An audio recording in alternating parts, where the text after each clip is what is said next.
அனைவருக்கும் வணக்கம். இன்றைக்கி நம்ம பேச போகிற டாபிக் வந்து கொஞ்சம் கியூரியாசிட்டி டாபிக். ஒரு ஆல்டர்னேட் யூனிவர்ஸ் மாதிரி யோசிச்சு பார்ப்போம். சப்போஸ் ஆஃப்ரிக்கன்ஸ் எல்லோரும் ரூல் பண்ணியிருந்தாங்கன்னா, இருக்கிற எல்லா பீப்புள்ஸையும் ரூல் பண்ணியிருந்தாங்கன்னா எப்படி இருந்திருக்கும் அப்படின்னு யோசிச்சு பார்ப்போம். ஆஃப்ரிக்கன்ஸ் வந்து நம்ம ஜென்ரலாக நமக்கு பார்த்தாலே தெரியும். அவங்களுக்கு தான் இந்த ஆன்செஸ்ட்ரல் ஸ்ட்ரென்த்துன்னு சொல்லுவாங்கள்ல, நம்மளோட மூதாதையர்கள். அவங்களோட ஸ்ட்ரென்த் அவங்களுக்கு அப்படியே பார்த்தாலே தெரியும். பயங்கர கட்டுமஸ்தாக செம்மையாக இருப்பாங்க. Why are you gay? ஆஃப்ரிக்கன்ஸ்னாலே ஜெனரலாக அந்த ஸ்ட்ரென்த்து தான் அவங்களோட. இப்போ எல்லா ஸ்போர்ட்ஸ் ஈவெண்ட்ஸ்லையும் சரி, எல்லாத்துலேயும் இந்த basketball, athlete, running, sprinting எல்லாமே பார்த்திங்கன்னா அவங்க தான் டாப்பில் இருக்காங்க. பட் ஸ்ட்ரென்த்துக்கு முன்னாடி முக்கியமான விஷயம் பார்த்திங்கன்னா, ஸ்பைடர் மூவியில் ஒரு டைலாக் வரும். மானுக்கு கொம்பு இருக்குது, சிங்கத்துக்கு வந்து பல் இருக்குது, மனுஷனுக்கு என்னென்னு பார்த்தீங்கன்னா பிரெயின் தான் மனுஷனோட ஸ்ட்ரென்த். அதில் யார் அதிகமாக இருக்காங்களோ அவங்க தான் டாப் ஹைராக்கியில் இருப்பாங்க. இப்போது பிரிட்டிஷ் ரூல் பண்ணதுனால தான் அவங்க எல்லா இடத்துலையும் இருந்திருக்காங்க. இப்போ சப்போஸ் ஆஃப்ரிக்கன் ரூல் பண்ணியிருந்தாங்கன்னா நினச்சி பாருங்களேன், ஃபிசிக்கல் ஸ்ட்ரென்த்தும் இருக்குது, பிரெயினும் இருக்குது. அப்போ அவங்க எவ்வளோ டாப்பில் இருந்திருப்பாங்கன்னு யோசிச்சு பாருங்கள். உலகமே வேறு மாதிரி இருந்திருக்கும். மோஸ்ட் ஆஃப் த ஃபாரினர்ஸ் வந்து ஃபேர் ஸ்கின்னாக தான் இருப்பாங்க. அதுக்கு ரீசன் வந்து ஈக்குவட்டோரியல் லைனில் மேலே இருக்காங்க இல்லை கீழே இருக்காங்க, அது இல்லை. அதை விட முக்கியமான விஷயம் வந்து பிரிட்டிஷ். அவங்க ரூல் பண்ணப்போ அவங்க எடுத்துகிட்டு வந்து தான் இந்த ஜியோ பொலிட்டிக்கல்ஸ், அவங்க எடுத்து வந்து இந்த லாங்குவேஜ் ஸ்ப்ரெட் பண்ணது, அவங்க எடுத்து வந்து இந்த நிறைய ஐடியாலஜி தான் நம்ம இப்போ வரைக்கும் நம்ம ஃபாலோ பண்ணிகிட்ருக்கிறோம். அப்படி ரூல் பண்ணுறப்ப 1492 சம்திங் அப்போ தான் ஒரு அமெரிக்காவை ஒன்று கண்டே பிடிக்கிறார். அது வரைக்கும் அமெரிக்காவில் இருந்தது இண்டிஜினியஸ் பீப்புள், அந்த ட்ரைபல் பீப்புள் தான் அங்கே வாழ்ந்துட்டு இருந்தாங்க. குட்டி குட்டி ட்ரைபாக அவங்க பாட்டுக்கு வாழ்ந்துட்டு இருந்தாங்க. வாஸ்கோடகாமா கண்டுபிடிச்சதுக்கப்புறம் தான் லண்டனில் இருக்கிற எல்லா பீப்புளுமே கொஞ்சம் கொஞ்சமாக அங்கே போக ஆரம்பித்தாங்க. அது எப்படி போனாங்கன்றது அது ஒரு டிஃப்ரெண்ட்டான ஒரு ஸ்டோரி. ஸோ அதுக்கப்புறம் தான் போக ஆரம்பித்தாங்க. லண்டன் பீப்புள் தான் அங்கே அமெரிக்காவில் போக ஆரம்பித்தாங்க. அதுக்கப்புறம் எல்லாரையும் அவங்கள சாகடித்து கொலை பண்ணி அவங்ககிட்ட இருந்து லேண்டை பறித்து, அதுக்கப்புறம் தான் இப்போ நம்ம பார்க்குற Hollywood heroes, celebrities, directors, movie actors எல்லாருமே லண்டன்லேருந்து வந்தவங்க தான். அவங்களுக்கு ஒரு 500 வருஷத்துக்கு முன்னாடி அவங்க ஃபேமிலி ட்ரீன்னு ஒன்று கிடையவே கிடையாது. அதே மாதிரி இப்போ ஆஸ்திரேலியா நம்ம எடுத்து பார்த்தாலுமே அங்கேயும் சேம் அதே இண்டிஜினியஸ் பீப்புள் தான் இருந்தாங்க. பிரிட்டிஷ் வந்து ஒரு ப்ரிசனாக தான் யூஸ் பண்ணாங்க. ஏன்னா அவங்க பிரிட்டிஷில் இடம் பத்தலைன்னு சொல்லிட்டு ஆஸ்திரேலியாவை ஒரு ப்ரிசன் மாதிரி யூஸ் பண்ணாங்க.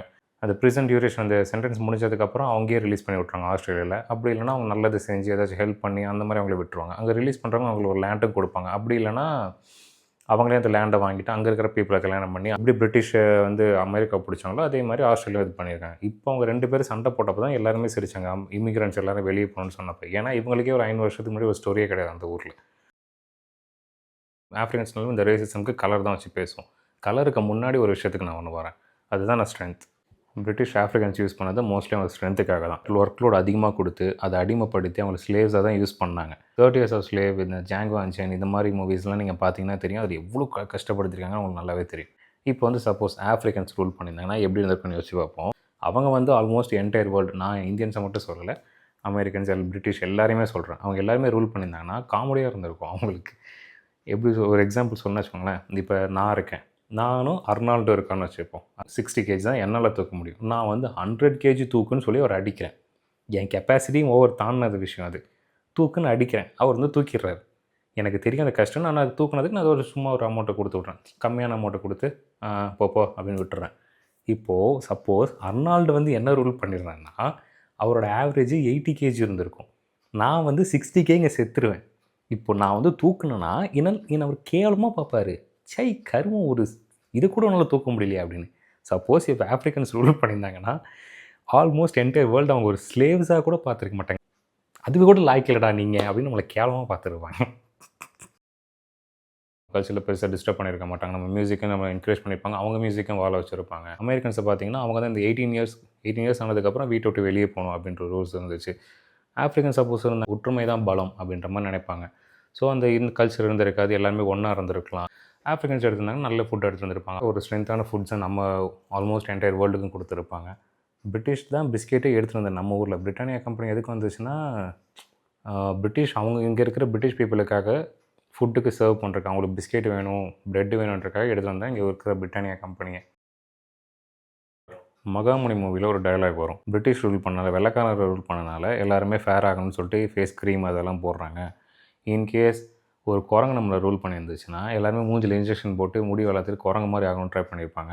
ஆஃப்ரிக்கன்ஸ் ரூல் பண்ணியிருந்தாங்கன்னா இங்கே ஒரு ஃபேர்னஸ்னு ஒரு கான்செப்டே இருந்திருக்காது. பிரிட்டிஷ் ரூல் பண்ணாத இந்த ஃபேர் ஆகிறவங்க தான் ஒயிட்டு தான் அழகு, மற்றவங்க எல்லாமே கருப்பு அசிங்கம், அவங்களாம் வந்து அன்டச்சபிள்ஸ், தொடக்கூடாது, அவங்களாம் ஸ்லேவ்ஸ் அப்படின்ற மாதிரி ஒன்று இருந்துச்சு.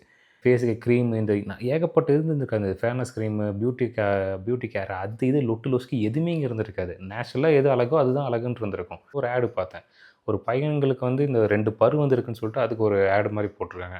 ஒரு மாதிரி ரொம்ப மோசமாக இருக்குது. அழகு தான் இங்கே கான்ஷியஸ், ரொம்ப கான்ஷியஸாக இருக்கு. நீ அழகில் இதாக இருக்கணும் நம்மளே நம்மள ஒரு கான்ஃபிடென்ட் எல்லாருமே இழந்துடுறோம். வெளியே போகிறதுக்கும் இல்லை, வெளியே போகாமல் என்ன ஆகும், எல்லாருமே இந்த காமர்ஸ் மாதிரி போக ஆரம்பிச்சிட்டோம். டக்குனு ஒன்று எல்லாம் பிளிங்கிட்டில் இந்த மாதிரி வெப்சைட்டில் போட்டு 10 நிமிஷத்தில் டெலிவரி அப்படின்னு வாங்க ஆரம்பிச்சிடுறோம். வெயிலில் போனால் கருப்பாயிடும்னு சொல்லி அசிங்கப்படுறோம். வெயிலில் போனால் கருப்பாயிட்டேன் நான் அந்த பீப்புள் கூட மெர்ஜ் ஆகிடுவேன்னு சொல்லிட்டு அது அழகாக இருக்குன்னு சொல்கிறேன். நேச்சுரலான ஹேரை வச்சுக்கிட்டு சுருட்ட முடியா அதுதான் அழகுன்ற மாதிரி இருந்திருக்கும். இப்போ அப்படி இல்லை. அப்படி ஆஃப்ரிக்கன் சொல்லி பண்ணியிருந்தாங்கன்னா இன்கேஸ் இப்படி கூட இருந்திருக்கலாம். ஒயிட்டாக இருக்கிறவங்கள பார்த்து கோஸ்ட்டுக்கு ஈக்குவலாக கன்சிடர் பண்ணியிருக்கலாம். ஐயோ ரொம்ப ஒயிட்டாக இருக்காங்க, அவர் இவங்களாம் கோஸ்ட் அப்படின்ற மாதிரி நினச்சிருக்கலாம். It could be fun. British rule பண்ணப்போ எடுத்துகிட்டு வந்த இன்னொரு முக்கியமான விஷயம் பார்த்திங்கன்னா கிறிஸ்டியானிட்டி. ஜீசஸ் வந்து நம்ம எல்லாருக்குமே பார்த்திங்கன்னா ஒரு சன்சில்க் ஹேரில் இருக்கிற மாதிரி ஃபேர் அண்ட் லவ்லி க்ரீம் போட்டு அப்படியே ஃபேரட்டே தெய்வ கடாட்சம் அப்படின்ற மாதிரி காட்டுவாங்க. ஆனால் ஒரிஜினல் ஜீசஸ் பார்த்திங்கன்னா பைபிள்லேயே கிளியராக மென்ஷன் பண்ணியிருக்கோம். ரெலிவேஷன் 1 சாப்டர் 1 verses 14-15. அவரோட ஹேர் வந்து கேர்லியாக ஒயிட் ஹேராக இருக்கும், சுருட்ட முடியும். வந்து பார்த்திங்கன்னா பிராஸ் கலர், ஒரு ஃபர்னேஸில் எரிஞ்ச மாதிரி ஒரு கலர் அப்படின்னு. அதை நீங்கள் பார்த்தீங்கன்னா தெரியும் கண்டிப்பாக ஜீசஸ் ஃபேர் கிடையாது. இது டவுட்டாக இருந்துச்சுன்னா நீங்கள் நெட்லேயே கூட பைபிளில் சர்ச் பண்ணி பாருங்கள். நான் சொன்ன அதே ரெலிவேஷன் சாப்டரில். அப்போ நம்ம இப்போ யார் நம்ம ஜீசஸாக கொண்டாடிட்டு இருக்கோம், அவரோட ஃபேஸ் ஒரிஜினல் ஃபேஸ் என்னென்னு பார்த்தீங்கன்னா அது அலெக்சாண்டர் போப் 5th ஒரு பையன், சீசர் போர்ஜியா அவரோட நேம் எக்ஸாக்டாக ப்ரொனவுன்ஸ் பண்ண தெரில. அவரோட நேம் தான் இப்போ நம்ம உலகம் ஃபுல்லாக ஜீசஸ்ன்னு கொண்டாடிட்டு இருக்கிறோம். அவர் நீங்கள் யாருன்னு படித்து பார்த்தீங்கன்னா தெரியும், அது ரொம்ப மோசமாக இருக்கும். அவரை பற்றி விளையாட நம்ம கடவுள் நினச்சி கொண்டுட்ருக்குறோம் அப்படின்ட்டு இருக்கோம். சொல்கிறாங்க அது ரெசிடென்ஸ் ஆர்ட்டில் அவங்க தான் பண்ண வச்சது என்ன, பட் வந்து இது ஒரிஜினலாக என்ன நமக்கு தெரியல. சில பேர் இன்னும் மித்துன்னு தான் சொல்லிகிட்டு இருக்காங்க. ஒரு கடவுளை கூட கருப்பாக காட்டக்கூடாதுன்னு சொல்லிட்டு ஒருத்தரோட ஒரு தப்பான ஒரு பர்சனோட ஃபேஸ் வந்து உலகம் ஃபுல்லாக ஸ்ப்ரெட் பண்ணியிருக்காங்க. இது எந்த அளவுக்கு க்ரூல் நினச்சி பாருங்கள். இப்போ நம்ம ஊரில் அதே மாதிரி தான் கருப்பாக்கிற கடவுளை வந்து ப்ளூ பெயிண்ட் அடித்து நம்ம வந்து கடவுள்னு சொல்லி இது பண்ணிகிட்ருக்காங்க. ஆனால் ஒரிஜினல் கலர் இது கிடையாது, எல்லாருக்குமே தெரியும். ஆனால் அது யாரும் ஒத்துக்க மாட்டாங்க. இப்போ ஜீசஸை கொண்டாடுற கிறிஸ்டியானிட்டி இப்போ எல்லா பீப்புளுமே தப்புன்னு கேட்டிங்கன்னா கிடையாது. அவங்களுக்கு வந்து பேப்டிசம் வந்து சின்ன வயசுலேயே சொல்லி கொடுத்துருவாங்க. கிறிஸ்டியானிட்டி வந்து சின்ன வயசுலேயே வந்துட்டு நீங்கள் ஃபுல் புக்கு நீங்கள் பைபிளை படித்து எக்ஸாம் எழுதணும்.